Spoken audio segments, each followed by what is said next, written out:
Good morning everyone, today we're going to be talking about what to do the moment you unlock Nightmare Mode, because you're probably just like me and you're just totally lost and you don't know what to do. And since you're still under leveled because you're probably level 48 to 50-ish in that range, and all of the mobs are like level 53 here, and they're very difficult to handle, and it's a pain in the butt to progress, and you're kind of stuck. So what do you do? Well, lucky for us, the answer is actually quite simple. So you're going to open up the map over here. You're going to see the map is freaking ginormous and there's a lot of places to explore. However, before we start exploring and, wandering around the open world, what activities should we be doing? The very first thing you want to notice is over here where my mouse is. You can see it says dry steps and there is a renown thing over here. If you're playing on PC, you're going to press the W key on your keyboard to open the regional progress. This is the very first thing you want to work through. You want to work through all of them for every single region. The reason for this is because you get 2 skill points in each region, so that's a total of 10 skill points. It's a very big deal. It is a lot of power, but more importantly, the Paragon points over here, the extra 20 Paragon points is literally going to fill up an entire Paragon board, or almost. So for those who don't know what the Paragon board is, don't worry, it's the moment you hit level 50. After you hit level 50, you will stop getting skill points. You won't get any more skill points when you level up from 50 to 51. However, you will get Paragon points. As you can see over here, there's these little notches on my EXP bar. Every time I hit this notch, I unlock an extra Paragon point. So even though I'm level 57 over here,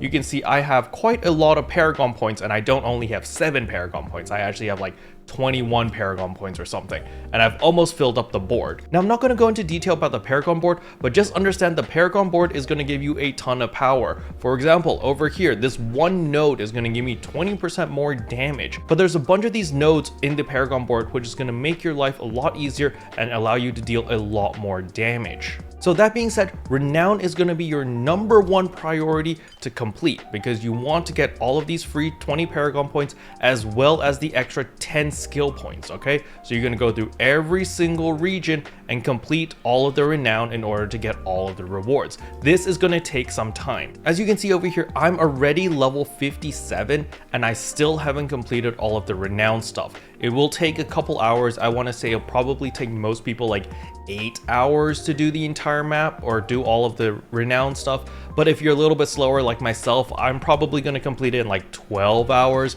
because I keep getting sidetracked and distracted and I just do whatever the hell I want, which is not efficient at all, but honestly, I don't care. I'm just playing for fun anyway. So the next question you're probably asking is, how on earth do I earn Renown? It's actually quite simple. There's a breakdown right here. So every waypoint you find, you get 20 Renown. Every stronghold you complete, you get 100. Every side dungeon you complete, you get 30. Altars of Lilith 10, areas discovered 5, and side quest 20. So every single region is the exact same way to earn Renown. You do these 6 activities, you find them, you complete them, alright? So my recommendation is to do the strongholds first because they give you the most Renown. However, on top of that, certain waypoints won't be unlockable until you complete the stronghold.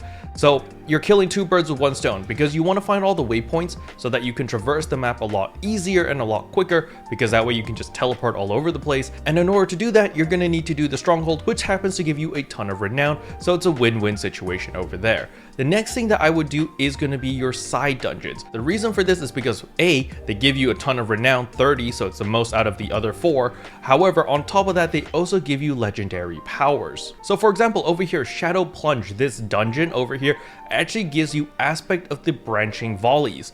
Barrage arrows have the 15% chance to split into 2 arrows whenever they ricochet. So as a rogue, I really like this skill. So this might be a dungeon that I would like to do ASAP in order to get this aspect of power, because remember, these aspect of powers are unlimited use. You can use this aspect to upgrade your rare weapons into legendary weapons, which is very useful. Now the reason I say this is because the moment you get into Nightmare Mode, you're not going to have sacred legendaries or sacred armors at all. What you're going to have is just regular legendary weapons. So I want you to pay attention over here. Look at the damage difference, the difference between a regular legendary weapon versus a sacred legendary weapon. As you can see, the damage per second difference is 400. It's a very big difference. So you want to make sure that the moment you get sacred items that you start replacing all of your legendary gear, regardless if the sacred item is just a rare item. Sure, you're going to be losing a lot of your legendary effects. However, what you can do is you can actually come to the cultist over here, put in whatever your regular sacred pants are, your sacred weapon or whatever, and then use the Codex of Power in order to upgrade it into a legendary item. And that way you can keep your legendary powers while having a sacred piece of gear, which is significantly better stats than whatever you have right now. So to recap, the very first thing that you want to do the moment you get into nightmare mode is to start focusing on your renown. You want to complete all of them on every single region. It's going to take some time. Just take it easy, enjoy the process, because you're going to be exploring the world. The world is freaking ginormous. As you can see, the map, there's so many parts of the map I haven't even explored yet. But, you know, just take your time, enjoy the process. There's a lot of stuff to see. There's a lot of mobs to fight. It's a lot of exploration stuff, all right? Now, of course, this is just my advice. You don't need to listen to me. If you don't want to explore and you just want to go straight into a dungeon and grind your face off, you can do that as well, okay? Special thanks to all the members for supporting the channel. It really means a lot to me. Thank you again. But yeah, that's all I wanted to cover in today's video. Hopefully you guys enjoyed it. If you did, I would appreciate a like and a subscribe. And I'll see you guys in tomorrow's video. Bye.